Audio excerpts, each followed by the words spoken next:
Captain Jake Martinez stared through the thick glass of his ship's bridge. The stars looked different here, millions of miles from Earth. He had been traveling through space for 3 months, and this was the biggest moment of his life, today. Humanity would join the Galactic Council. The massive space station ahead of them was bigger than any city on Earth. It spun slowly in the darkness, covered with bright lights that twinkled like diamonds. Ships from dozens of different worlds moved around it like busy insects. Jake had never seen anything so beautiful or terrifying. "Captain, we're getting a message from the station," said Lieutenant Amy Foster from her seat at the communications panel. Her voice was steady, but Jake could hear the excitement underneath. "Put it through, Amy." The main screen flickered to life. A tall, thin alien appeared. Skin looked like it was made of blue crystal, and its eyes glowed with a soft white light. Jake knew this was a Zenthari, one of the oldest races in the galaxy. "Welcome, humans of Earth," the alien said in perfect English. "I am Harbor Master Veltar. We have been waiting for your arrival with great interest. Please follow the guide ships to Docking Bay 7. "Thank you, Harbor Master," Jake replied. "We're honored to be here." As their ship, the UES Aurora, moved toward the station, Jake thought about how far humanity had come. Just 50 years ago, humans were still fighting wars on their own planet. Now they were about to join an organization that kept peace across the entire galaxy. Ambassador Lisa Reza. Carter walked onto the bridge. She was a small woman with gray hair and sharp eyes. Hey.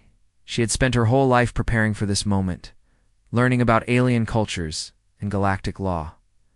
"How are you feeling, Ambassador?" What? Jake asked. Lisa smiled, but Jake could see she was nervous, like I'm about to make history. No pressure at all. Dr. Alex Turner joined them at the front of the bridge. He was Earth's top expert on alien life forms. For weeks, he had been studying everything the Council had sent them about the different species they would meet. "The welcoming committee is impressive," Alex said, looking at his tablet. "Representatives from 47 different worlds.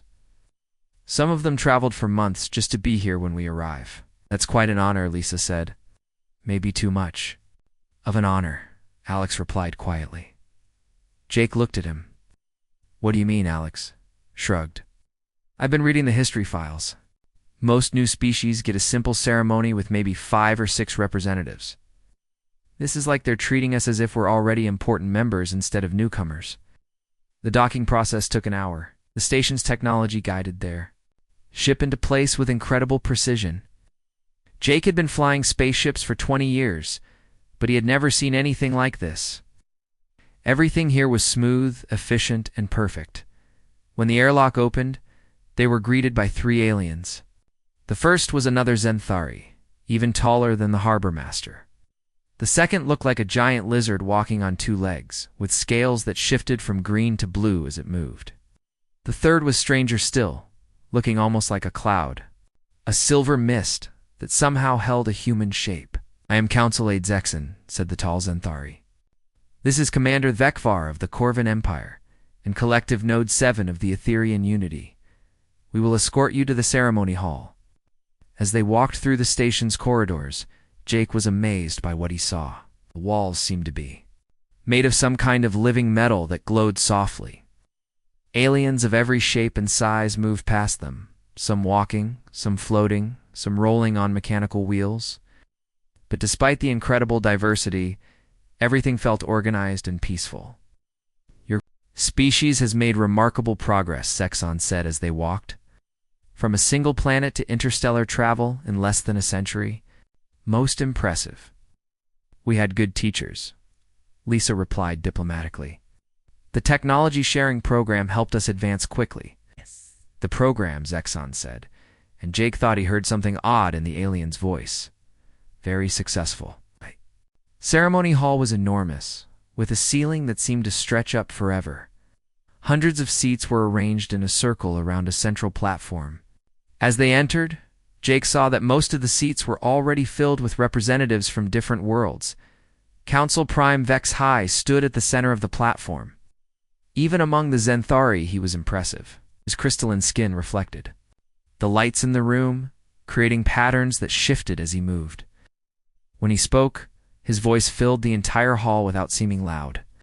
"Friends and colleagues of the Galactic Council, today we welcome a new member to our community. The species known as humanity has shown remarkable potential in their short time among the stars.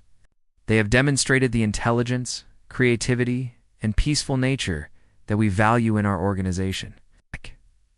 Jake felt proud as he listened. Humanity had worked hard to prove they deserved this chance. "Ambassador Carter of Earth, please step forward." To sign the membership agreement, Lisa walked to the center of the platform. Simple podium rose from the floor, holding a tablet that glowed with soft blue light. The membership agreement appeared on the screen in both English and the common galactic language. As Lisa read through the document, Jake noticed something that made him uncomfortable. Several of the alien representatives were watching her with expressions he couldn't quite read. Corvin Commander's scales had shifted to a darker blue, which Alex had told him meant concern or worry. A few other aliens seemed tense, sitting very still in their seats. Lisa signed the agreement with a simple stylus. The moment she finished, lights flashed around the hall, and a musical tone played. Officially, Earth was now a member of the Galactic Council. "Welcome to the family of civilized worlds," Vex High announced. "We look forward to your contributions to galactic peace and prosperity." As the ceremony ended and the representatives began to leave, Alex moved closer to Jake and Lisa. "Did you notice the body language?" he whispered. "What about it?" Lisa asked. "Some of them didn't look happy. They looked worried. It's like they weren't celebrating our membership, but trying to figure out how to handle it." Jake frowned. "It is just cautious about new members." "Maybe," Alex said. "But I've been studying these species for months. The reactions I saw today weren't caution, they were fear."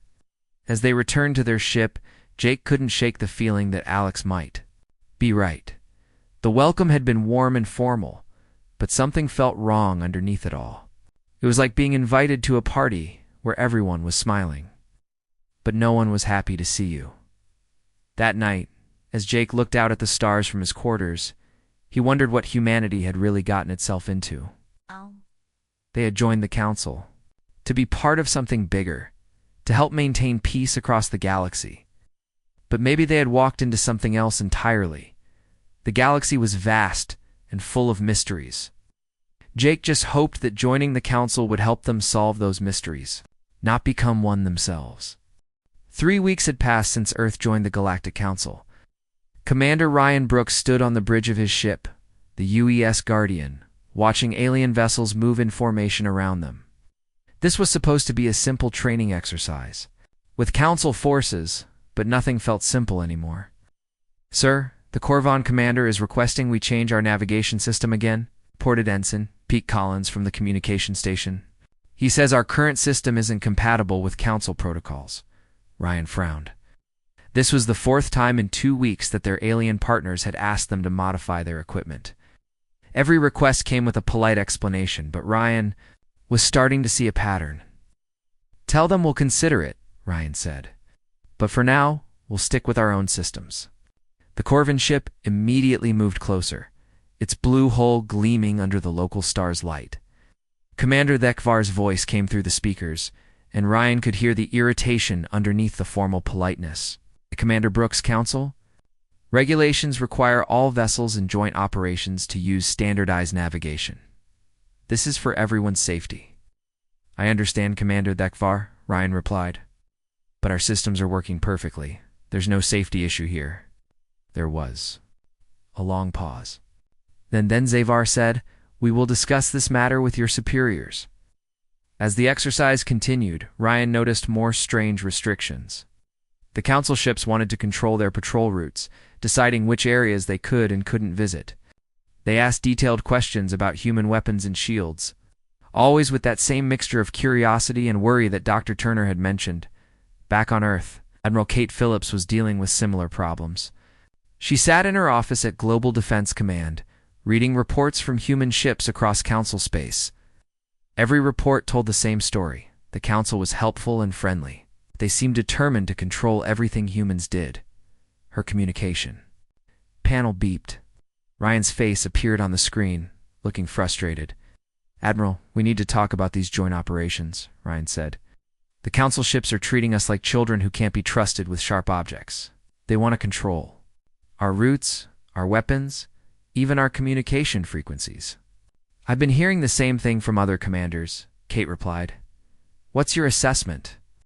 Ryan looked around to make sure no one was listening.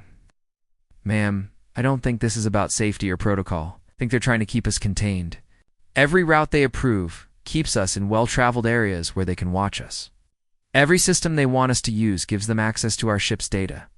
Meanwhile, at the Council's main research station, Dr. Emma Rodriguez was making discoveries that troubled her deeply. She had been assigned to work with the Council's Xenobiology division, studying different species and their development patterns. What she found in the historical records made her stomach turn.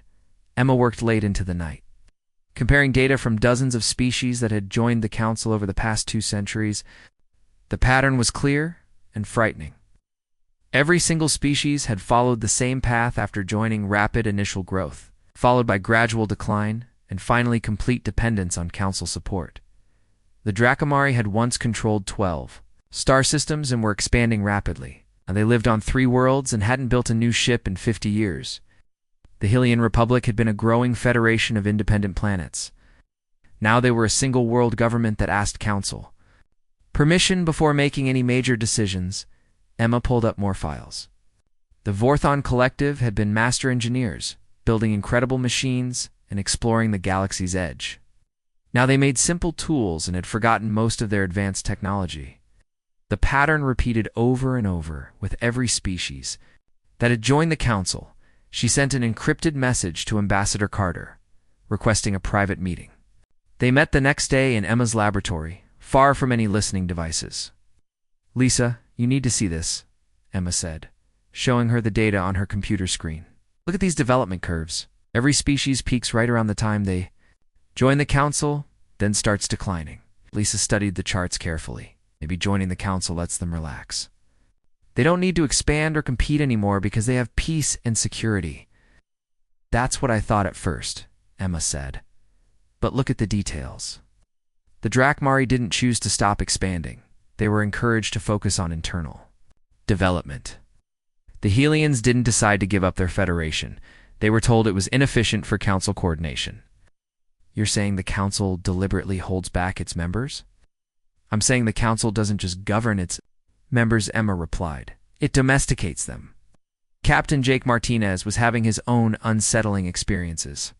His ship had been assigned to patrol the Outer Rim, looking for pirates and smugglers. What they found instead challenged everything he thought he knew about the Council. Captain, we're detecting ships ahead, reported Lieutenant Amy Foster. The transponders identify them as independent traders, but they're running from something. Put it on screen. The main display showed 3 small ships fleeing from 2 larger vessels. The pursuing ships had Corvin military markings, but something was wrong with their identification codes. Amy scanned those Corvin ships. Something doesn't look right. Sir, the transponders are broadcasting fake signals. Those are definitely Corvan military vessels, but they're pretending to be something else. Jake made a quick decision. All hands, battle stations. We're going to help those traders. The moment the UES Aurora appeared and began moving toward the traders, the Corvin ships immediately stopped their pursuit and jumped to faster-than-light speed. They didn't even try to explain their presence or justify their actions. Jake ordered his crew to help the damaged trader ships. The captain of the lead vessel, a Naxian named Kelmar, was grateful, but also terrified. Thank you for helping us, Kelmar said over the communication link. But you shouldn't have interfered. The Council doesn't like it when people interfere with their operations. What operations? Jake asked. Those were pirates attacking you. Kelmar's expression was sad. No, Captain. Those were Council ships keeping us in line. My people tried to trade directly with the Hylians, bypassing Council oversight. The Council doesn't allow that anymore. But that's illegal, Jake protested. The Council Charter guarantees free trade. The Charter says many things, Kelmar replied, but the Council decides what those things mean. Dr. Alex Turner was putting the pieces together back on the Council station. He had been analyzing Council technology and government structure, and what he found was deeply disturbing. He called Lisa and Jake for a secure conference, and all 3 were connected on an encrypted channel. Alex shared his conclusions. Council isn't what it pretends to be, he said. It's not a democratic organization dedicated to peace and prosperity. It's a control system designed to prevent any species from becoming too powerful or independent. That's a serious accusation, Alex, Lisa said. Look at the evidence. Their technology hasn't advanced in centuries. They've just refined the same basic systems over and over. They discourage innovation and exploration. They control trade routes, limit military development, and gradually take over member species' decision-making processes. Jake nodded grimly. It explains what we saw in the Outer Rim. They're not just governing the galaxy, they're managing it, keeping everyone weak and dependent. But why? Lisa asked. What do they gain from this? Control? Alex replied. Think. About it, they've created a system where no species can challenge them, because no species is allowed to grow strong enough. They've convinced dozens of civilizations that stagnation is stability, that limitation is safety. Emma's voice joined the conversation, and they're very good at it. Most species don't even realize what's happening. They think the Council is helping them when it's actually preventing them from reaching their potential. As the conversation ended, all 4 humans felt the weight of their discovery. They had joined the Council thinking it was humanity's chance to be part of something greater. Instead, they had walked into a cosmic trap designed to keep them small and manageable. The question now was what to do about it. They could try to work within the system, hoping to change it from the inside. They could expose the truth and hope. Other species would listen. They could find another way. But one thing was certain. Humanity would not quietly accept the fate that had befallen every other council member. The galaxy's managers were about to discover that humans were much harder to domesticate than they had expected. The emergency session of the Galactic Council was called exactly 6 months after Earth had joined. Prime HFY stood at the center of the Great Chamber, his crystalline features showing stress patterns that most council members had never seen. Before, around him, representatives from 47 different worlds waited to hear what had gone so terribly wrong. Fellow council members, HFY began, his voice carrying clearly through the hall. We face a situation unlike any in our 300-year history. The human integration is not proceeding according to standard protocols. Council Military Advisor Zephyrin activated the main display screen. Charts and graphs filled the air above them, showing data that made several representatives shift uncomfortably in their seats. The evidence is clear, Zephyrin said. 6 months ago, humanity had 12 ships capable of interstellar travel. Today, they have 47. Their military fleet has grown by 300%, while other species have reduced their forces, as expected. Ambassador Thek of the Corvin Empire stood up, his scales darkening to deep blue. This expansion violates every principle of council membership. New members are supposed to integrate gradually, reducing their military presence as they learn to rely on council protection. The humans refuse to follow the standard path, added Counselor Yexdal of the Hegemony. They continue to build ships, establish colonies, and explore regions we specifically marked as off-limits. HFY nodded grimly. But the military expansion is not our greatest concern. Show them the science reports. The display changed to show a list of human scientific achievements from the past 6 months. The assembled representatives read in. Growing alarmed, Dr. Sarah Kim had developed a new type of engine that could travel between stars, 60% faster than any existing technology. When the Council's Science Division tried to classify her research as sensitive, Earth's Global Federation had simply published all the details on their open communication networks. Within 3 weeks, scientists from the Drakmarie, Hellion, and Vorthon civilizations had downloaded the plans and begun building their own versions. The first time in decades, these species were advancing their technology instead of maintaining old systems. The humans don't understand the importance of technological control, said Science Coordinator Melahan. They share everything freely.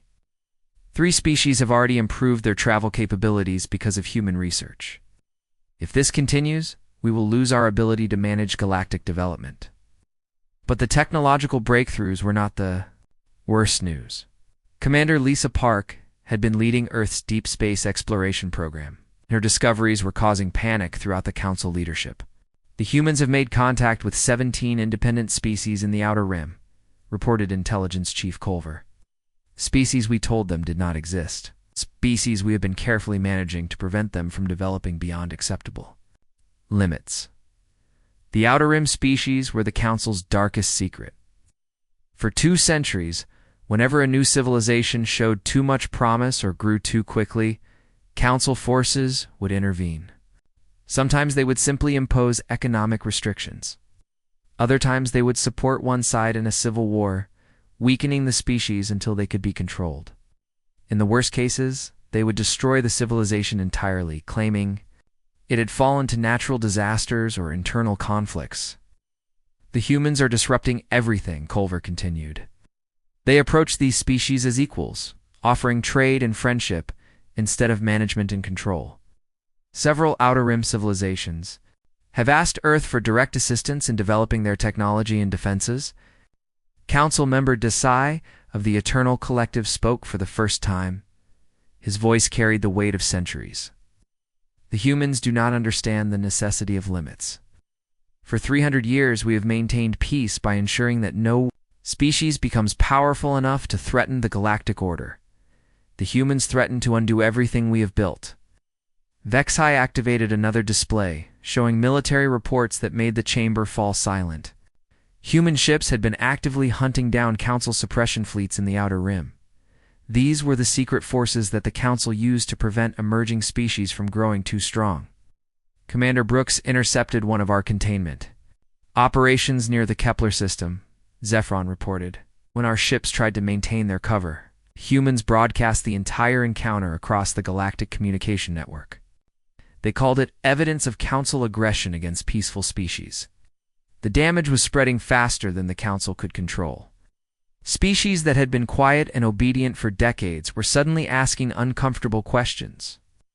The Drakmari had launched their first colony ship in 50 years. The Hellions were demanding to review their treaty obligations. Even some of the older Council members were beginning to question policies they had never examined before. The humans have a different understanding of freedom, observed Counselor Nexron. They believe that progress and growth are natural rights, not privileges to be granted by a governing authority. This belief is spreading to other species. Ambassador Thex stood again, his scales now showing the dark patterns that meant anger. Then we must stop them before they destroy everything. We have emergency powers for situations that threaten galactic stability.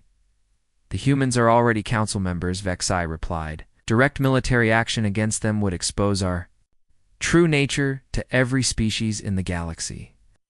We would face rebellion on hundreds of worlds. Then what do you suggest? Demanded General Caxmore of the Hegemony.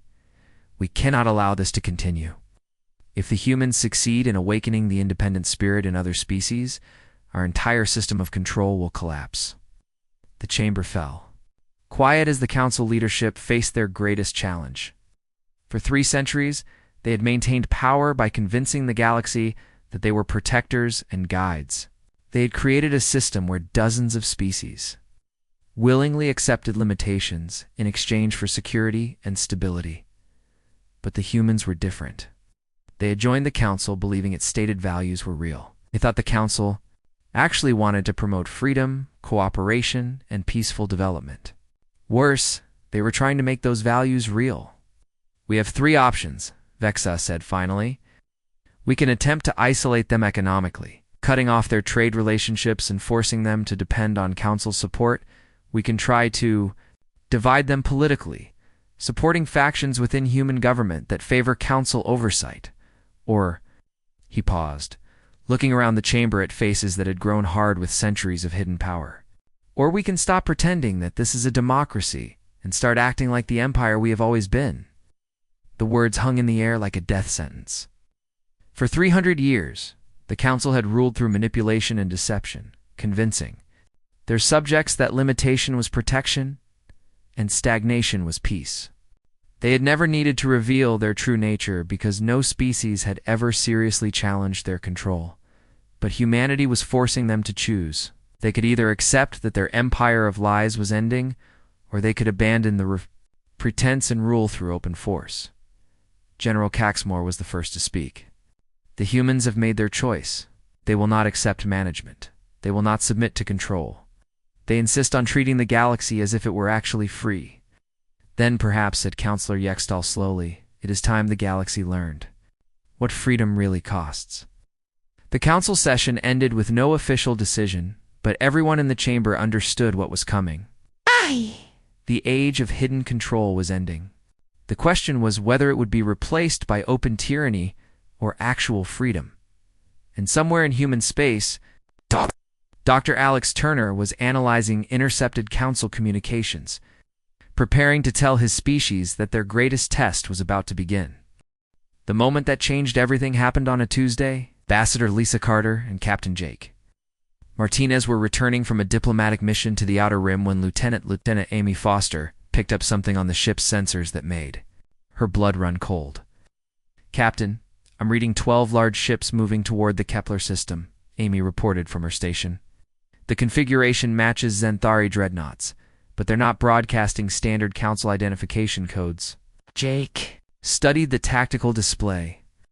The Kepler system contained one inhabited world, a planet called New Haven, where a peaceful species called the Kelvani had just discovered electricity. According to council law, such developing worlds were protected from interference. What would Xanthari warships want with a pre-industrial civilization? Jake wondered aloud. Dr. Alex Turner, who had joined them for the mission, pulled up files on his tablet. According to my research, the Kelvani have been developing faster than expected. They went from steam power to electricity in just 50 years instead of the usual 200. Lisa felt a chill of understanding. They're developing too quickly. The council is going to stop them. Amy, can you intercept their communications? Jake asked. Already on it, sir. They're using a scrambled frequency, but I can break it. After a few minutes, Amy's face went pale. Captain, they're planning to destroy the main population centers. They're going to make it look like a natural disaster. Jake made the most important decision of his life. All hands, this is the captain. We are about to intervene in a council operation. I know this means we're breaking our agreement with them, but I will not stand by and watch genocide. He opened a channel to Earth's other ships in the area. This is Captain Martinez to all human vessels. We have a code red situation at Kepler 44 to be. Council forces are about to attack a defenseless world. All ships converge on my position immediately. Lisa activated the emergency broadcast system. This is Ambassador Carter to all council members in independent worlds. We are transmitting live footage of a council suppression fleet moving to attack the peaceful world of New Haven. This action violates every principle the council claims to represent. The battle that followed was unlike anything the galaxy had seen in 3 centuries. Human ships, designed for exploration and protection rather than conquest, moved to intercept the Xanthari dreadnoughts. The council ships were bigger and more heavily armed, but they had been built to intimidate rather than fight a real battle. Commander Ryan Brooks arrived with 5 more human ships. Just as the fighting began, this is Brooks to all vessels. Protect the planet at all costs. The galaxy is watching. The galaxy was watching. Lisa's broadcast was spreading across the galactic communication network faster than the council could stop it. On hundreds of worlds, billions of beings saw the truth. For the first time, the council's protection fleet was attacking a defenseless civilization. Only the humans were trying to stop them. The Xanthari commander, Admiral Feltar, tried to maintain the illusion. Human vessels, you are interfering with a lawful council operation. These beings pose a threat to galactic stability. What threat? Jake demanded over the open channel. They don't even have spaceflight. The only threat they pose is to your system of control. The battle was brief, but decisive. Human tactics, developed through centuries of warfare on Earth, proved surprisingly effective against alien ships that had never faced real opposition. More importantly, the entire engagement was being broadcast live to every world in the galaxy. Dr.